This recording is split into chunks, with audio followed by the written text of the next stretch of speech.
Welcome back to science study centre. আমরা আগের দিন 9 নম্বর অঙ্ক করেছিলাম, আজকে 10 নম্বর অঙ্ক থেকে শুরু করব। সবাই ভিডিওটা দেখার আগে সবার কাছে শেয়ার করে দিবে, সবাই যেন দেখতে পায়।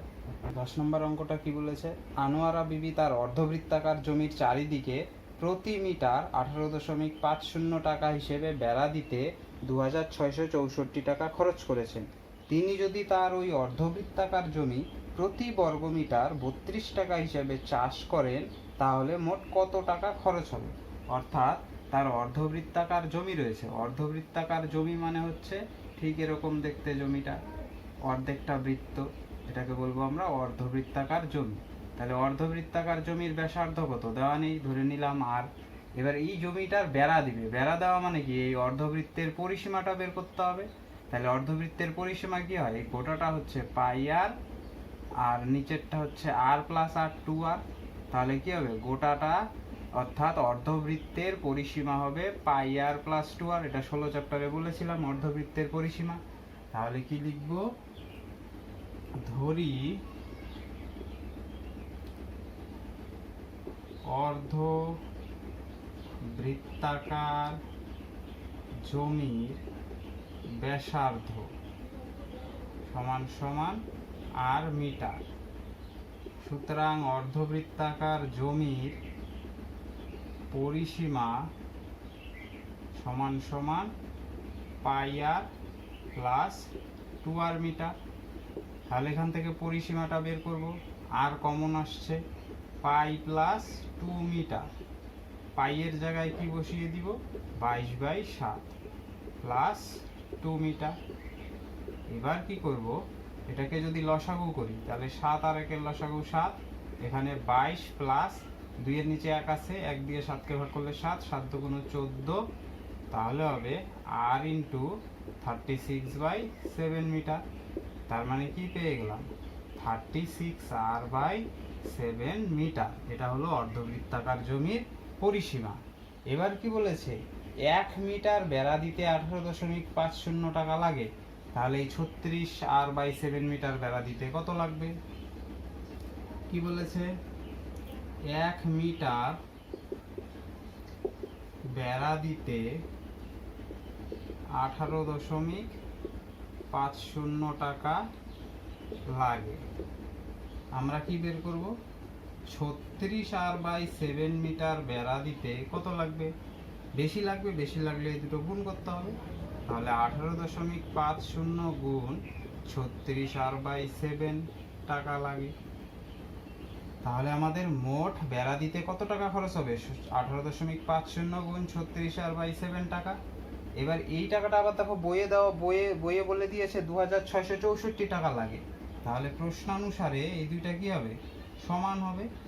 অর্থাৎ প্রশ্নানুসারে 18.50 গুণ 36r/7 সমান সমান 2664 টাকা।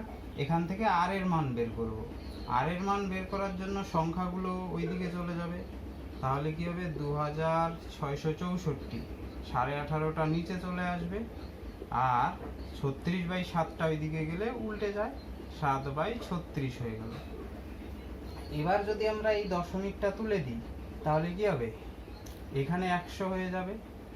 এবার কাটাকাটি করব, 100-র একটা শূন্য, 1850-এর একটা শূন্য কাটা, 5 দিয়ে 10কে কাটলে 2, আর এখানে 5 দিয়ে এটাকে কাটলে হবে 3×5 = 15, 3-এ 75, 35, তাহলে 5×7 = 37 আসলো। এবার 36 আর এটাকে যদি কাটাকাটি করি তাহলে কত হবে, 36 দিয়ে কাটাকাটি করলে, 4 দিয়ে যদি করি, 4 নং 36, আর এটাকে 4 দিয়ে করলে 4×6 = 24, 2 26, আবার 4×6 = 24, 2 24, 4×6 = 24।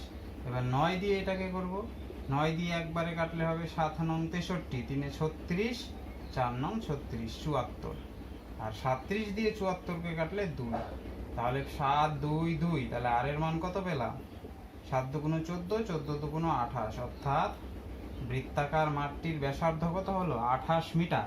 আমাদের বের করতে কি বলেছে, বৃত্তাকার মাঠটি চাষ করতে কত খরচ পড়বে, অর্থাৎ ক্ষেত্রফল বের করতে হবে।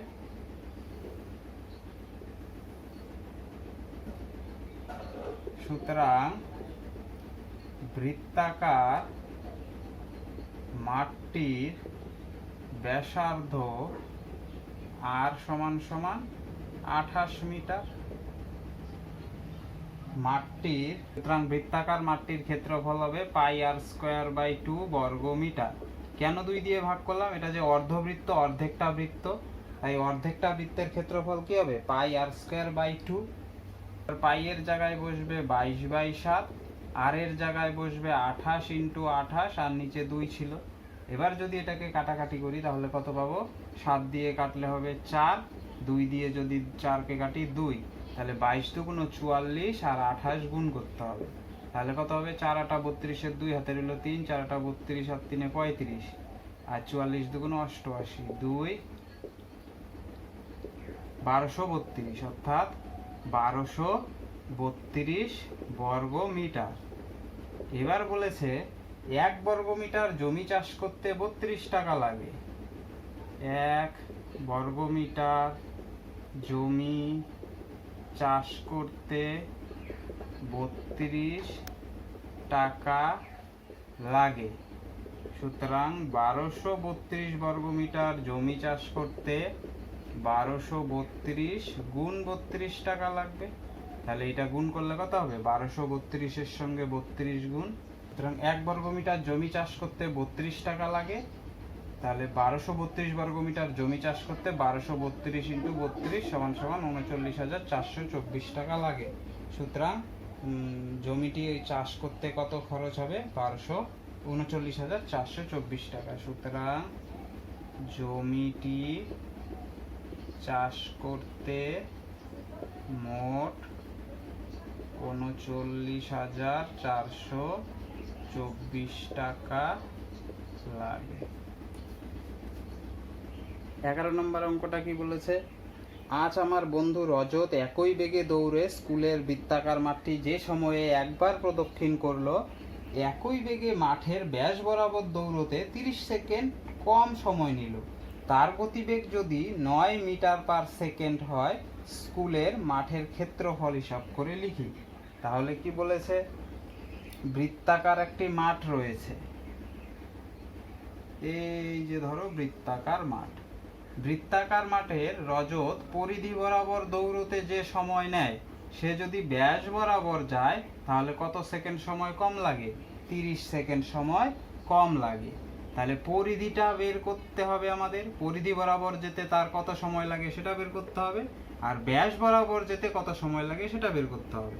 তাহলে বৃত্তের ব্যাসার্ধ যদি r হয়, তাহলে বৃত্তের পরিধি কত হবে? 2πr, আর ব্যাস হবে 2r।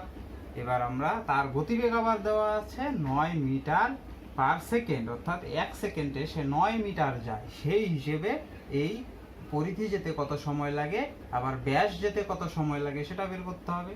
করে সেই দুটো যদি বিয়োগ করি 30 সেকেন্ডের সঙ্গে সমান হবে, সেখান থেকে r এর মান চলে আসবে। তাহলে কি লিখতে হবে? ধরি বৃত্তাকার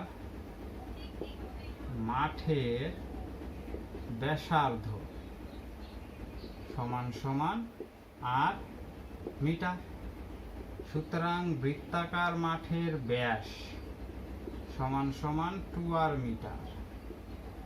সুতরাং বৃত্তাকার মাঠের পরিধির সূত্র কি ছিল? 2πr metre. এবার বলেছে রজতের গতিবেগ 9 মিটার/সেকেন্ড। রজত, তার মানে কি? রজত 1 মিটার যায়, রজত 9 মিটার যায় 1 সেকেন্ডে, এটা হলো মানে। এবার রজত 1 মিটার যায় কত সেকেন্ডে? 1/9 সেকেন্ডে। তাহলে রজত এই 2πr মিটার, অর্থাৎ 1 পাক দিতে কত সময় লাগে? এই 2πr মিটার যেতে কত সময় লাগে? তার 2πr মিটার যাবে কত? 2πr/9 সেকেন্ডে। তাহলে রজতের বৃত্তাকার মাঠটি একবার ঘুরে আসতে কত সময় লাগলো? 2πr/9 second. এবার আমরা দেখব ব্যাস বরাবর যেতে তার কত সময় লাগে। তাহলে আবার রজত 9 মিটার যায় 1 সেকেন্ডে,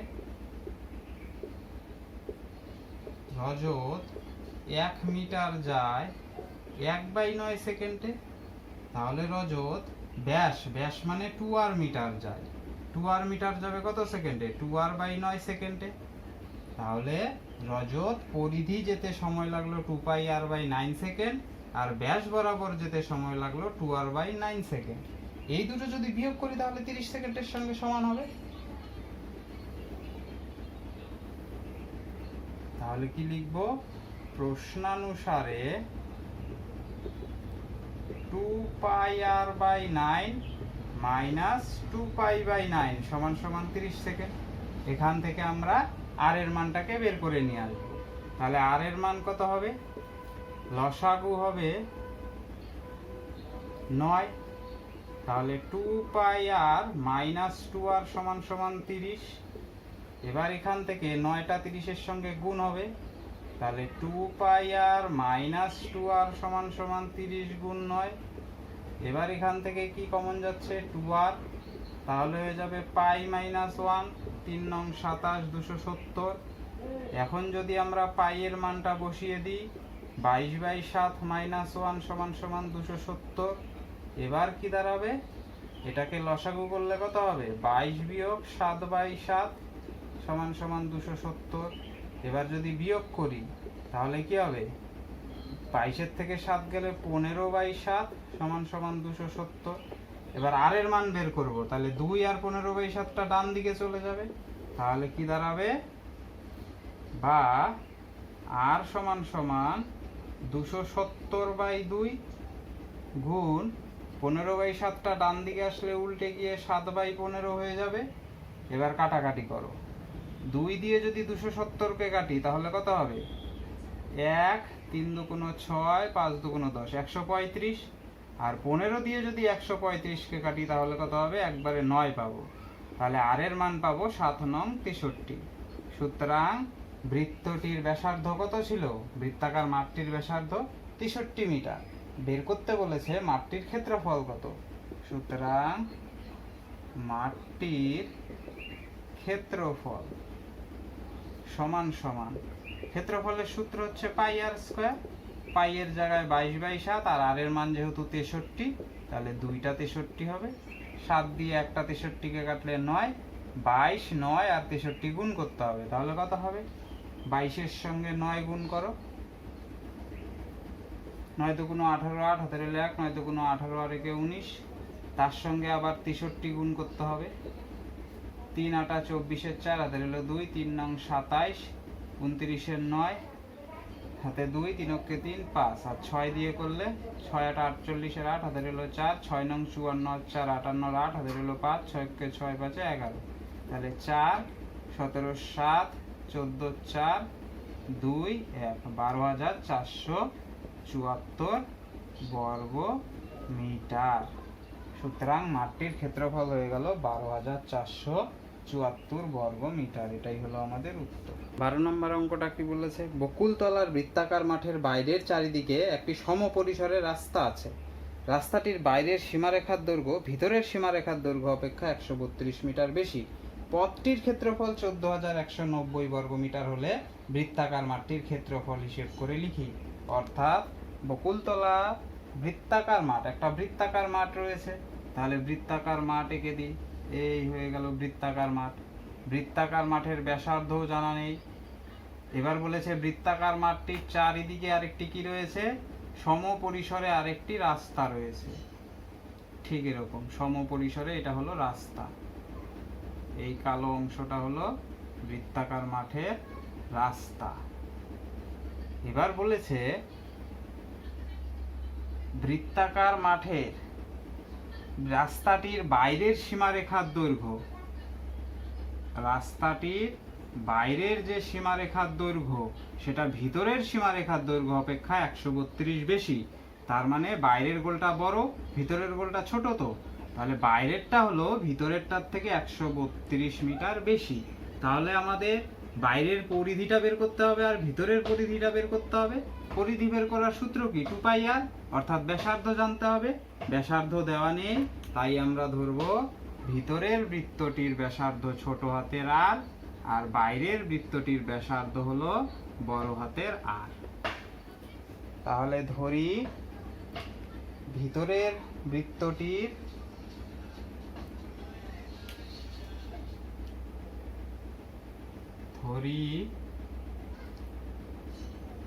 মাঠের ব্যাসার্ধ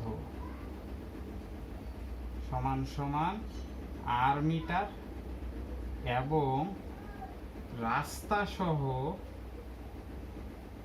মাঠের ব্যাসার্ধ বড় হাতের আর মিটার।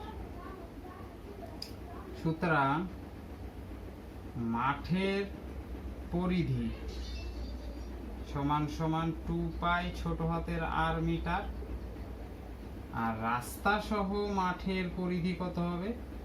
রাস্তা সহ মাঠের পরিধি বলতে সম্পূর্ণটা বড় বৃত্তটা, সেটা হয়ে যাবে 2 পাই বড় হাতের আর মিটার। হলো।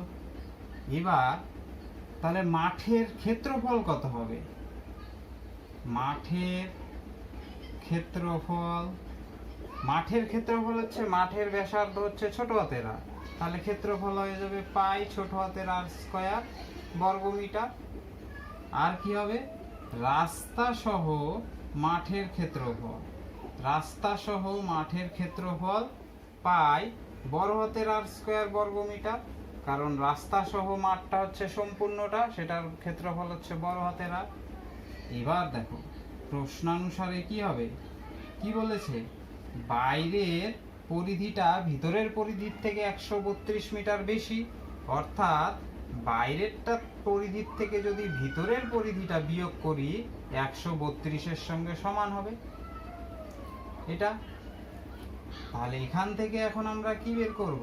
2 পাই কমন আসবে, বড় হাতের আর মাইনাস ছোট হাতের আর 132। এখান থেকে কি করব? পাই এর মান বসালে কত হবে? 2 × 22/7 আর বড় হাতের আর মাইনাস ছোট হাতের আর সমান সমান 132। এবার 2 আর 22/7টা ডান দিকে চলে যাবে, তাহলে কি দাঁড়াবে আমাদের? বড় হাতের আর মাইনাস ছোট হাতের আর সমান সমান 132/2 গুণ 7/22। 2 দিয়ে এটাকে কাটাকাটি করলে কত হবে? 66। 22 দিয়ে 66কে কাটলে 3, তাহলে 3 × 7 = 21। তাহলে বড় হাতের আর মাইনাস ছোট হাতের আর কত পেয়ে গেলাম? 21। এটা দাঁড়ালো 1 নং সমীকরণ। এবার দেখো আবার রাস্তার ক্ষেত্রফল দেওয়া ছিল। রাস্তার ক্ষেত্রফল কত দেওয়া আছে? 14190। রাস্তার ক্ষেত্রফল বলতে এটা, তার মানে বড় ক্ষেত্রফলটা থেকে যদি ভিতরের ছোট ক্ষেত্রফলটা বাদ দিই, তাহলে বড় ক্ষেত্রফলটা কি? পাই বড় হাতের আর স্কয়ার, আর ভিতরের ছোটটা হচ্ছে পাই ছোট হাতের আর স্কয়ার। এই দুইটা বাদ দিলেই তো রাস্তার ক্ষেত্রফলটা হবে। এটা সমান সমান 14190। এখন এখান থেকে আবার পাই কমন যাবে। পাই কমন গেলে কি হবে? বড় হাতের আর স্কয়ার মাইনাস ছোট হাতের আর স্কয়ার সমান সমান 14190। পাই এর মান বসিয়ে দিব 22/7। আর এখানে a স্কয়ার মাইনাস b স্কয়ারের সূত্র ব্যবহার করো, তাহলে a প্লাস b আর a মাইনাস b, এটা আগেই করা ছিল সূত্র, a square minus b square সমান সমান 14190। এবার দেখো কেন সূত্রটা বসালাম, এই দেখো আর মাইনাস আর এর মান 21 দেওয়া রয়েছে 1 নং-এ, বের করেছি, সেটাই এই জায়গাটায় 21 বসিয়ে দিব। তাহলে কি পাবো? 22/7 গুণ আর প্লাস আর, আর আর মাইনাস আর এর জায়গায় 21 বসে যাবে, 14190। এবার এই 7 দিয়ে কাটাকাটি করতে হবে। 7 দিয়ে যদি 21কে কাটি 3 পাবো, তাহলে 22 আর 3 গুণ করলে কি পাবো? 66 গুণ আর প্লাস আর সমান সমান 14190। এবার 66টা চলে যাবে ডান দিকে, তাহলে আর প্লাস আর সমান সমান 14190/66 হবে। সুতরাং আর প্লাস আর 14190/66। তাহলে এখানে 11 দিয়ে কাটাকাটি যাবে, 11 দিয়ে কাটলে 6, আর এটাকে 11 দিয়ে কাটলে হবে 11 কে 11, 3 31, 11 দুগুণ 22, 9 99, 9 11 99। আবার এটাকে যদি 6 দিয়ে কাটি তাহলে কত হবে? 6 দুগুণ 12, 3 সরি 6 দুগুণ 12 মিলে গেল, আর হবে 6 অক্ষে 6 30, 5 6 30, 215। তাহলে আর প্লাস আর সমান সমান 215, এটাকে দিয়ে দিলাম 2 নং। এবার দেখো 1 নং এ কি পেয়েছিলাম, আর প্লাস আর সমান সমান 21, আর 2 নং এ পেলাম, সরি 1 নং এ পেয়েছিলাম আর মাইনাস আর সমান সমান 21, 2 নং এ আর প্লাস আর 215। এবার আমরা কি করব, এই 2 নং থেকে 1 নংটাকে বিয়োগ করে দিব, তাহলেই দেখো কি পাই। 2 নং কি পেলাম, আর প্লাস আর সমান সমান 215, আর 1 নং পেয়েছিলাম বড় হাতের আর মাইনাস ছোট হাতের আর সমান সমান 21। এই দুটো বিয়োগ করব, বিয়োগ করলে নিচের চিহ্নগুলো কি হয়, পাল্টে যায়। তাহলে এখানে দেখো বড় হাতের আর কাটা, আর ছোট হাতের আর প্লাসে প্লাসে প্লাস, তাহলে হবে 2r। 215 থেকে 21 চলে গেলে 194, তাহলে আর সমান সমান 194/2, 2 দিয়ে যদি ভাগ করি তাহলে কত হবে, 9 দুগুণ 18, 7 দুগুণ 14, অর্থাৎ আর এর মান পেয়ে গেলাম 97। তাহলে মাঠটির ব্যাসার্ধ কত ছিল, 97 মিটার। আমাদের বলেছে মাঠটির ক্ষেত্রফল কত। সুতরাং বৃত্তাকার মাঠটির ক্ষেত্রফল সমান সমান পাই ছোট হাতের আর স্কয়ার, পাই এর জায়গায় 22/7, আর আর এর জায়গায় 97 × 97। এটা তো কাটাকাটি যায় না, তাহলে 22, 97 গুণ করতে হবে, তাকে আবার 7 দিয়ে ভাগ করতে হবে। তাহলে গুণ করলে কত হয়, আমি একবারে লিখে দিলাম, গুণটা আর করলাম না, করে নেবে। সরি, 2,06,998/7। এবার 7 দিয়ে এটাকে ভাগ করে পূর্ণ আকারে রাখতে হবে।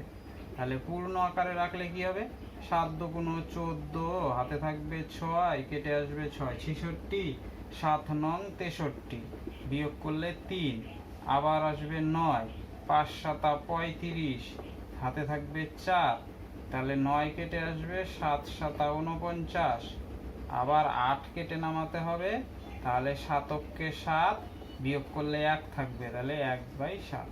তাহলে 29,571/1/7 বর্গ মিটার। সুতরাং মাঠটির ক্ষেত্রফল হয়ে যাবে 29,571 বর্গ মিটার। এটাই হলো উত্তর।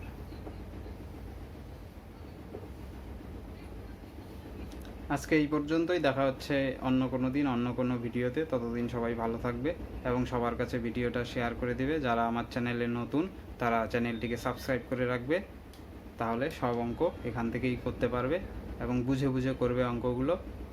কোনো অসুবিধা হলে কমেন্ট বক্সে কমেন্ট করবে, আর লাইক কমেন্ট শেয়ার তো করবেই।